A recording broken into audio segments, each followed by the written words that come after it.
don't yuck someone else's yum. And I think it is unabashedly not okay to do that. And I threw up a little bit in my mouth each time I see this. And I like beer, maybe not as much as Justice Kavanaugh does. I think someone said it was a hangover cure. He would put ranch dressing on his pizza. Oh, no. It was chicken sashimi. And I kind of like the fact that this would irritate you deeply. And away we go. Smart Drivel time. Away we go on the rollicking ship, the good ship Lollipop that is Smart Drivel. This is Kurt Schneider, your co-host. John Ellenthal, was that a Shirley Temple reference? It was, yes. Yeah, we haven't had one of those before, so we're still breaking new ground here in episode 48. Actually, we did during our cocktails episode. Ho ho! Okay.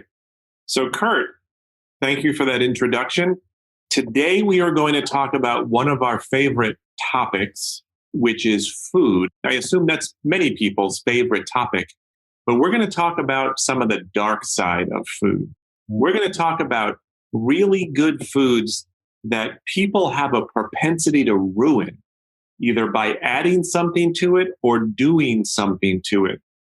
So we're going to talk about controversial food combinations, Kurt. What do you think? I think it's fantastic because I think everyone has an opinion on this. And you know what it gets back to? When my younger son was in nursery school, one of the big lessons that were taught to these kids is don't yuck someone else's yum. And I'm sure... Okay. And I'm sure we're going to do that today because we're going to yuck, it's our opinion, we're going to yuck other people's yum. Yeah, but some of these yums are truly yuck-worthy despite that excellent guidance from your son's preschool teacher or nursery school teacher. And there are some classics here that have been the source of controversy and debate for a long time. You know, one of the classics is it okay to put ketchup on a hot dog?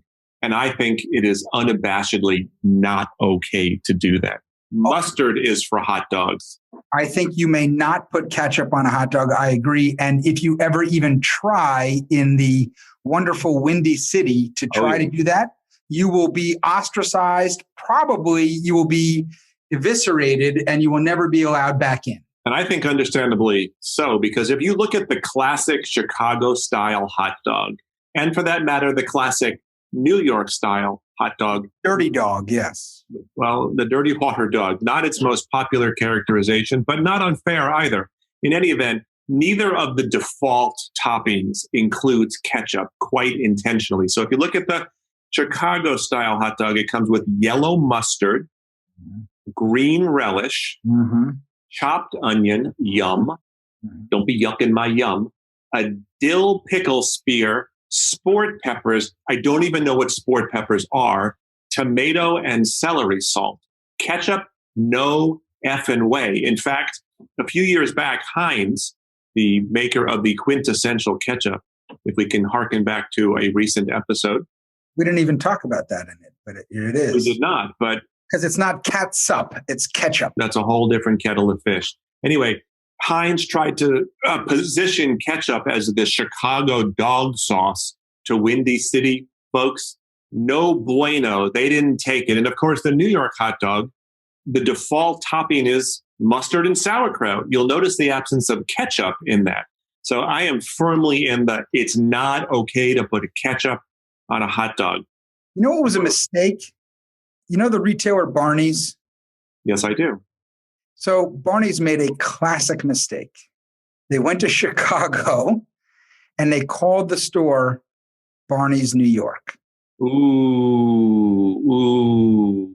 About 4 people probably went in. Now, Barney's New York was successful in LA because there's a lot of transplanted and or wannabe New Yorkers in LA, and they think that's cool and has the panache. But in Chicago, don't you be calling it Barney's New York. Failed miserably. So let's shift this discussion away from Chicago, if possible, and add to, you know what, I've actually noticed that ketchup is at the root of a lot of these kinds of problems. Ketchup finds itself in a bunch of places where I am totally ready to yuck on someone's yum. There are people who actually enjoy putting ketchup on their pasta.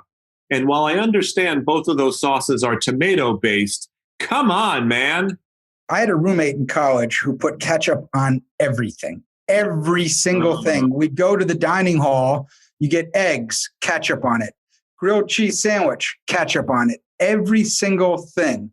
Now, Ronald Reagan did say ketchup was a vegetable. So yes, I think I disagree for a couple of really important reasons, including the fact that, well, it's not. And secondly, of course, it's made from a fruit. Isn't the tomato a fruit? Yes, it is. But ketchup does have its benefits and its good calls. On French fries, ketchup, very good. Now, a lot of people don't like mayonnaise, but if you're in Belgium or France and you get this paper cone filled with frites and you on the side is mayonnaise and you dip it in, the first like 4 are great. Afterwards, it gets a little tough. But ketchup on French fries, yes. Look, burgers, yes. I'm not with you on dipping the French fries into mayo, even if it's all fancified because it's in Belgium and they're called frites and not French fries. But in the province of Quebec in Canada, they also dip their French fries into mayonnaise. And while I generally feel positive things toward the folks in Quebec, first of all, I don't like mayonnaise pretty much in anything. In fact, mayonnaise and ketchup seem to be themes in Foods Gone Wrong. But I agree with you that ketchup is totally appropriate for French fries. There is one substitution that I make sometimes when I'm dipping my French fries, and that is I like to dip them into barbecue sauce. A lot of people do. I like a mixture of ketchup and mustard on both my burger and with my fries. Please tell me you're just messing with me and you don't really mean that, Kurt. I mean it. Oh my God. There are very few rules of nature that you need to pay attention to. There aren't that many. One is ketchup goes on a hamburger. Yeah. Mustard goes on a hot dog, and you don't mix them, Kurt. Never the twain shall meet? Decision. You're telling me never the twain shall meet, huh? Not in this case. It's like you don't know what to do, so you do everything. This is not a positive reflection on you and your decision-making rigor. I think you're yucking my yum. But I'm totally ready to yuck your yum if you're telling me you're mixing ketchup and mustard on a hot dog and a hamburger. I'm going to get a little more egregious on you, and it happens to be, and by the way, remind me to come back. I'm upset already, Kurt, so please. Right, well, remind me to come back to Canada, but before I do that, while we're sitting with burgers, I can tell you and look you in the eye, I have never done this. I can also tell you I've seen other people do this, and I threw up a little bit in my mouth each time I see this. There are people that relish, no pun intended, in putting peanut butter on their hamburgers. You know what? I have never seen that with my own two eyes, but I've come across that when I've been reading about different weird food choices. Peanut butter ends up in a bunch of weird places, but peanut butter on a hamburger, even if it tastes good, it's mentally and visually wrong. It just, come on. When my father was growing up in the Depression, by the way, his mother would make him 2 sandwiches. One, he never ate again, and one he would try to give to us when we were kids. One was a peanut butter and lima bean sandwich. Lima beans? And so we never ate lima beans growing up because he was so upset about it. But the other one was peanut butter, lettuce, and mayonnaise in a sandwich. I'm surprised that, forget you being a successful, productive member of society, I'm surprised you're alive, Kurt. Well, I only had it once or twice, so it actually wasn't bad. Did you ever consider making it for your kids, either to expose them to their grandfather's traditions or just to get them back for something they did? I think I did, and I think it was probably just a one-time thing. But let me get back to Canada, John. Oh, okay. So you said you have a soft spot in your heart for them, except when they're putting frites in mayonnaise. I honestly have never met a Canadian that I haven't liked. I agree. They live up to the stereotype. Then again, I've never had French fries and mayonnaise with a Canadian that could have affected how I felt toward them. There's one Canadian you're going to forever hold in contempt. Okay. That was the guy, and I think it was the early 60s, who decided it was a great idea to put pineapple on a pizza. That was a Canadian who started Yes. Yes. that? Huh. Have you ever had pineapple on a pizza? Yes. Oh, and? Once. Hated it. Never again. The Hawaiian pizza should not be. I don't think I would even try it. I mean, it offends my sensibilities a little bit like a blueberry bagel or a rainbow bagel. It's just a bastardization of the form in some ways. Now, I don't want to come off as not open-minded, but apparently when it comes to these things, I am not open-minded. When you mentioned Canada, I thought you were going to refer to something else, which is their eagerness to take a beer. And I like beer, maybe not as much as Justice Kavanaugh does, but I like beer. And they mix it with clamato, or is it clamato? Clamato. It's kind of like a Mexican michelada or michelada. But they do that as a hangover cure. They don't do that as a regular drink as much. I am not interested in adulterating my beer with clam juice and tomato juice. That just seems like a fierce combination. Plus, beer is really good in its basic beer form. Why are we mixing it with stuff? Again, having tried it, agreed on in principle, it is actually a very good hangover cure. Okay, so speaking of hangover cures, I'm going to give you a beer concoction that is not a hangover cure, but it might be. So I'm going to give you another beer concoction that I think has been used as a hangover cure. Have you ever cracked a raw egg in a beer and drank it? Once in high school. Why did you do it? Exactly. I think someone said it was a hangover cure. Here's why it has been called a graveyard cocktail. It is most well known, though, by a different name, and that is the miner's breakfast. Have a beer, crack an egg in it, you got yourself breakfast. I can remember going through a train station in Germany in the 80s. And now I think I'd come from Oktoberfest, so I wasn't feeling too fresh. But seeing all the Germans in the train station having beer for breakfast. Crazy.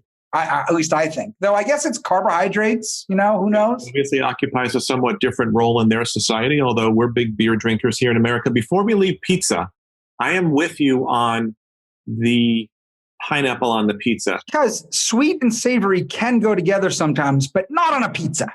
I had a hallmate in college who did something to his pizza that I had never seen anyone else do before. He did it whenever he had pizza. He swore by it. I tried it once, and it's actually not bad, despite the fact that it sounds revolting. He would put ranch dressing on his pizza. Oh, no. Try it once. Nope. I know that, look, I think pizza could be the world's greatest food, and I don't know if we should be messing with it, although we all have our favorite toppings, but ranch dressing on pizza is not as horrific as it sounds, even though I acknowledge it sounds wicked horrific. There's a social trend these days on social media, I guess that's a redundancy, where people are chugging ranch dressing. Ooh, really? I didn't know that. Is that because eating Tide Pods has moved off center stage and we're now chugging ranch dressing? And you watch these women, a lot of them, but men, but a lot of women chugging. Why do you think it's a woman thing? I don't think it's a woman thing. Happen when I'm watching it on social media. More people, 8 times out of 10, it's a young woman chugging it. Maybe it has to do with the algorithms that are serving up your content in some recognition. You prefer to watch women chug ranch dressing. Okay, we're moving off this one. No, but I want to stay with chugging because there's something else that people chug that is a little bit strange. I could see having a shot of this. I couldn't see chugging this, and that is pickle juice. People chug pickle juice thinking it has some sort of health benefits. But there is a drink, of course, called the pickleback, where you take a shot of tequila or a shot of whiskey, and then you take a shot of pickle juice. I don't know what's supposed to happen or how those two things are supposed to combine in a positive way, but I could see doing a shot of pickle juice. I love pickles. I have no plans to chug pickle juice, though. I think that that's how that music group got their name, right? Pickleback? Or Nickelback, as they're more popularly known. We should have mentioned them during our Canada section. Back to pickle juice. One of the reasons people do drink pickle juice. Yeah. Wonderful if you're cramping. As we're getting older in age and we cramp sometimes, like in the middle of the night, pickle juice. Haven't no you more gone cramping. through menopause already? I went through menopause. Yes. Menopause. Yes. Does it think it pisses off women that menopause starts with men? It's just another thing for women to get pissed off about men. And of course, they got saddled with hurricane. So I have another one that I was thinking of when we talked about things that ruin things. Food specifically, please. Foods. Well, I'm going to throw two in at once here because one, I just have to because I know you're waiting for it. So I'm going to just get it out. Okay. Right in the middle of this episode. Oh, yeah. Vodka in a martini. You know what? When I was talking with my wife about what we were going to record, he basically said, Kurt's going to say a vodka martini. So that... So listen, thank you for getting it out of the way. I am relieved it's behind us, as are many of the dribblers who are listening. Well, everyone's waiting for it. And so I figured I would just do it. The other thing that if anyone knows me, they will know that this chaps my yaw. And I think it ruins the whole thing. And if I'm one of these people that will socially shame you if we're out at a restaurant and you do this. If you order a steak well done or medium well done, I will socially shame you. You should not be ordering the steak.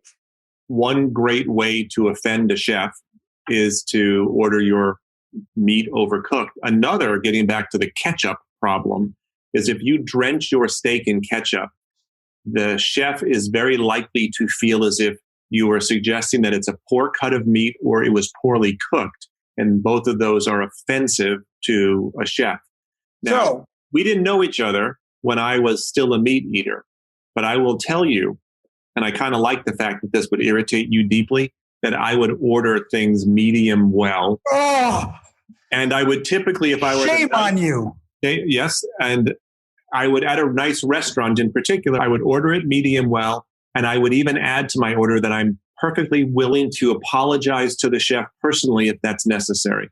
I would strip you naked, walk you through the streets of Dubrovnik and with bells saying, shame, shame, and have people throw feces at you. Well, you know what? If that is indeed true, I am inclined to make an exception to my non-meat diet and maybe share a side of something with you. So a side of beef, I mean, not a side of something. The correct way to order a steak, especially if it's a darn good steak, like ribeye, or New York strip, is called rare plus or medium rare closer to rare. That is the only way to order it. I will, on occasion, allow a person at my table to order it medium rare, but that's as dark as you're going, as well as cooked as you're going. Well, listen, if we were at a restaurant together and you ordered that, while it would not be how I would order mine if I were ordering a steak, I would be okay with it. However, if you ordered steak tartare, I would probably leave the table because eating dog food, I mean, it's raw meat. It's got like anchovies, which are basically fuzzy sandworms, raw egg in there. I have no idea what the appeal of steak tartare is. Delicious. By the way, did I tell you or it's the audience? Alpo, Kurt. Alpo. Did I tell you or the audience that when I was in Tokyo once, I had chicken sashimi?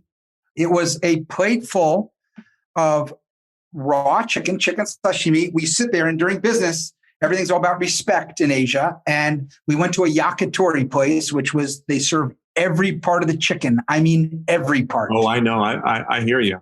You have never told me that you had chicken sashimi. Have I ever told you that I had salmonella once? No. Was that from eating chicken sashimi? No, but it was from the aforementioned dirty water dog in New York City. It was legitimately unpleasant, and I hope never to experience that again. I hope you never experience, anyone ever experiences it again. But I will never be having chicken sashimi for many reasons, including my history of salmonella. So picking up on your chicken sashimi and being respectful to your Asian hosts, I was in Beijing a number of years ago, and one of the first things we did with our hosts was go to have one of the traditional imperial meals where it's like 23 courses and they just keep bringing them out on small plates and you're obligated, at least at first, to do it. And I started with a really good attitude because I hadn't experienced anything yet. One of the early courses, Kurt, was a sea cucumber, which is basically a garden slug that lives in the sea. I bit into it. I ate half of it. When I saw the spine in the part I hadn't eaten, I couldn't finish it. But at another meal during that trip, a colleague of mine, we were at some sort of agricultural co-op, and we had to be on our best behavior because in America, we say we have freedom of speech. In China, they say you have a responsibility of speech. But we're sitting there at this dinner and they bring the appetizer out and I have no earthly idea what it is, as neither does my colleague. My best guess is that it's an oversized radish sliced really, really thin, like a radish carpaccio. And my colleague ate it first and it was sow's ear. Yeah, you don't ask over there because you have to. It's a lazy Susan. Yes. And you have to eat it. And I had congealed lamb's blood and I had cow lung and a lot of other those fun things. But the thing they have over there is stuff called baijiu, which is basically moonshine. And it tastes horrendous. But when that stuff comes around, you're thankful for the baijiu. Let's get back to our topic. So I want to talk about, and this is a definitive of yucking someone else's yum. My mother-in-law and my son both do something to one of my favorite dishes that ruins it for me. Jon, I love deviled eggs. Oh, I used to love deviled eggs too. Oh, they're delicious. I can eat so many of them. Little paprika on top. Yep. So my mother-in-law adds relish. That's totally the wrong texture. That's like putting celery in tuna fish. It's not right. I don't like celery and tuna fish either. You're exactly right. Because all of a sudden you're eating it and then you get a little crunch. You have this rich, smooth, this creamy kind of deviled egg. And then suddenly you got this crunch going on. You have to be careful with the crunch. Like in Nestle's crunch, those crunches work very well in the larger Nestle's bar. But you're expecting them. Salad. Now, if they put relish in a Nestle's bar, I'm not in. You know, it's kind of like water chestnuts, which the consistency just drives me crazy, the way it sort of slowly crunches. I'm not a fan either. Yeah. Kurt, I'm with you. Have you ever put an ice cube in your wine? Yes. And you're okay with that? Yes. Suddenly you're very practical. You've lost all of your rigidity and everything. I don't think I ever put it in red wine. I've put it in white wine. And specifically, if it's a hot summer day and it's not cold, I've put ice in, yes. What is the sandwich at McDonald's, the fish sandwich? The fish-o-lay or? Filet-o-fish. I almost had it right, but I had it backwards. Okay. I don't think I've ever had a filet of fish from McDonald's. Nor have I. But they put a slice of cheese on it. And I don't get cheese and fish. They talk about never the twain shall meet. Cheese and fish, never, except for the tuna melt. It's an interesting point. So I have to pull back on my filet o fish if you're going to be okay with the tuna melt. I used to enjoy those as well. But you get people who go out to a restaurant and they'll order some sort of fish scampi or they'll do some sort of seafood pasta. You don't put the Parmesan cheese on. Oh, no, you don't. I don't think cheese... You have an interesting exception on the tuna melt, but I don't think generally speaking that seafood and cheese mix all that well. How do you feel about the way that Cincinnati serves its chili over pasta? I'm okay with it. I'm okay with regional specialties that people just dive into and appreciate. You have to appreciate them. Now, I think while it's different, there's nothing about the combination that I find offensive. It's not how I would eat chili, and it's not... I think they call it skyline chili. Yeah, I think that combination isn't in and of itself. It's a little bit like pasta bolognese in some way. The Bramante brothers in Pittsburgh, in their place, they put French fries on the sandwiches. Huh. Pretty good. You ever had a sandwich with coleslaw on it? Ever. Almost every sandwich I do. Yeah, that's a messy combination, but see, that's a good crunch. My favorite wedge, which is what we used to call them growing up in a hoagie or a sub or a grinder? Oh, yeah. We talked about this in episode number 3, sandwiches, was roast beef, Russian dressing, and coleslaw on a wedge. Russian dressing, I think on turkey back in the day, ideally Russian black bread, but Russian dressing on turkey on a sandwich, that is a magnificent combination. Add coleslaw. You know what is not? I wouldn't mix coleslaw and Russian dressing personally because you just have too much slop going on. Anyway, so that's an excellent combination. But what is not an excellent combination, yet plenty of people seem to do it. Some people put OJ on their cereal. What? You do that by mistake in the morning when you're half asleep. I don't think it's a mistake in a lot of people's kitchens, but it would be a mistake in mine. It would be such a mistake that I would pour it out. So, Kurt, we have to wrap this up, but do you have any additional ones that you have to put out there before we wrap up? Well, just interesting.